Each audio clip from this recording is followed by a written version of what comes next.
So, Gundam Build Divers is a thing, and we've gotten both a PV and a prologue episode. And I've got stuff to say. While I'm hopeful that Build Fighter series proper will be good, I'm not really counting on it. I love the original Build Fighter series, but a large part of what I felt made it great was the director Kenji Nagasaki, who would later leave to work on My Hero Academia by the time the sequel Build Fighters Try came out. The new director for Try really wasn't that great and made the series mediocre at best, and he's returning for Build Divers. However, it's not all doom and gloom because the scriptwriter for Try, who also worked on Build Fighters and the prototypical series Gunpla Beginning G, is actually being changed this time around with a new guy who, while he hasn't done that much, it might help just to have some fresh blood in the mix. We also have a separate action director for Build Divers, who wasn't there as far as I know in Try, so hopefully it will be way better than just punch everyone like the second half of Build Fighters and literally all of Build Fighters Try. And thankfully the prologue especially shows that this will probably be the case because it is much more like a small militaristic skirmish than like a school sports or a fighting game type of thing, which I feel really fits Gundam a bit better than what Try was trying to do with the school sports. We also see a lot more tactics in Build Divers than even in Build Fighters, really, and especially in Build Fighters Try.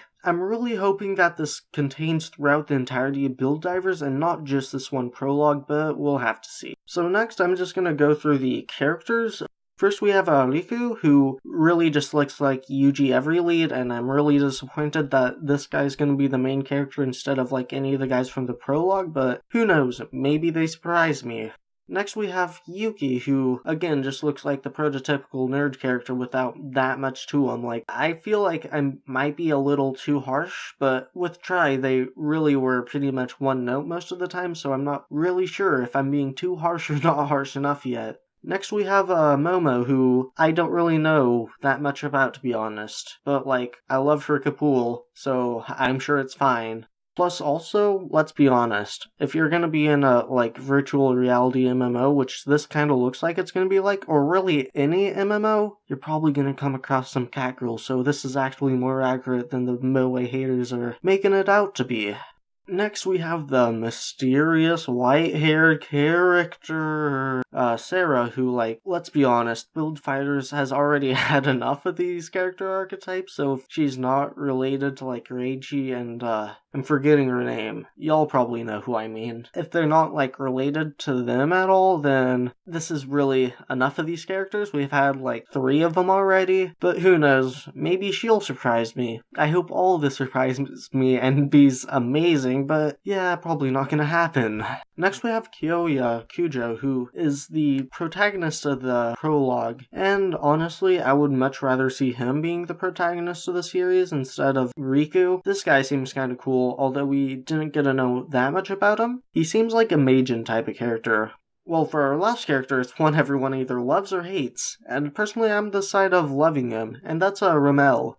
His costume has, like, so many little Gundam references to, like, serious shows, but he's, like, this ferret thing, and it's great. A lot of people have been mad that Build Divers has been adding what's essentially just a bunch of furries to Gundam, but again, MMO, you're gonna see a lot of that. I mean, if you go into VR chat, then you're gonna see, like, a ton of Ugandan knuckles, and just be glad they didn't put one of those into Build Divers. Next I'm just gonna talk about the gunpla they use. So we got the Age 2 Magnum, and when I saw this thing, I really wasn't sure if this was the Age 2 or the FX. Personally, I thought it was gonna actually be a mixture of the Age 2 and the FX, which it kind of is, but not quite as much as it could have been, because I really like the FX face. And really, I think I would have preferred if this thing was just the Age 2 FX, but this thing's also pretty cool too. Honestly, I'm probably gonna pick one of these up. Next is our, main character suit, the Gundam 00 Diver. This thing fits Riku pretty well because it's just another 00. It doesn't seem really that special, and honestly it seems kinda bland.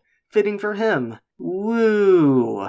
Our next up is the GM3 Beammaster, and it's a pretty cool GM, but personally I'm not that into UCGMs. And I would have preferred if it was like a grunt suit from like Gundam X or something kind of more obscure like that, but you know, it's already fairly different from most GMs, so I'm okay with it.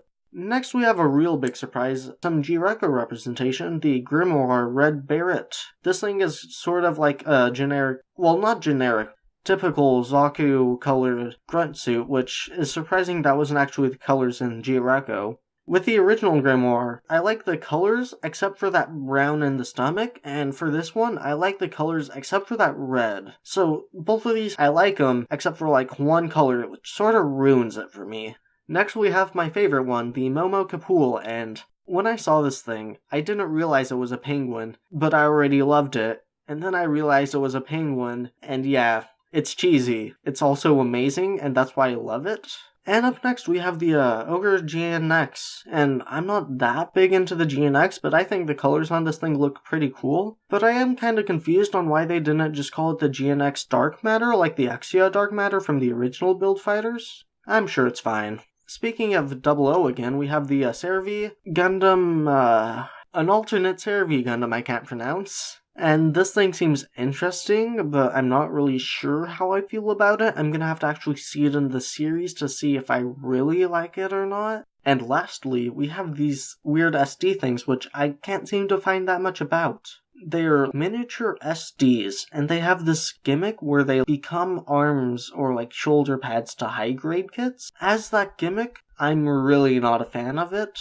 I thought it was an interesting concept with the star winning, but here I'm really not feeling it. However, the fact that we're getting tiny SDs that look decent enough from the pictures I've seen is really cool. With kits like the new Gundam, which are always fairly expensive, it's even on the higher range of SD kits where, sure, $20 isn't that expensive, but for an SD, I think I'd prefer something cheaper. And now that we got this tiny SD new Gundam, or I'm pretty sure I saw a new Gundam that was tiny, I think it's pretty neat that we just have the option. So yeah, Gundam Build Divers, I hope it's really good, but I'm just gonna keep my expectations low and my hopes high.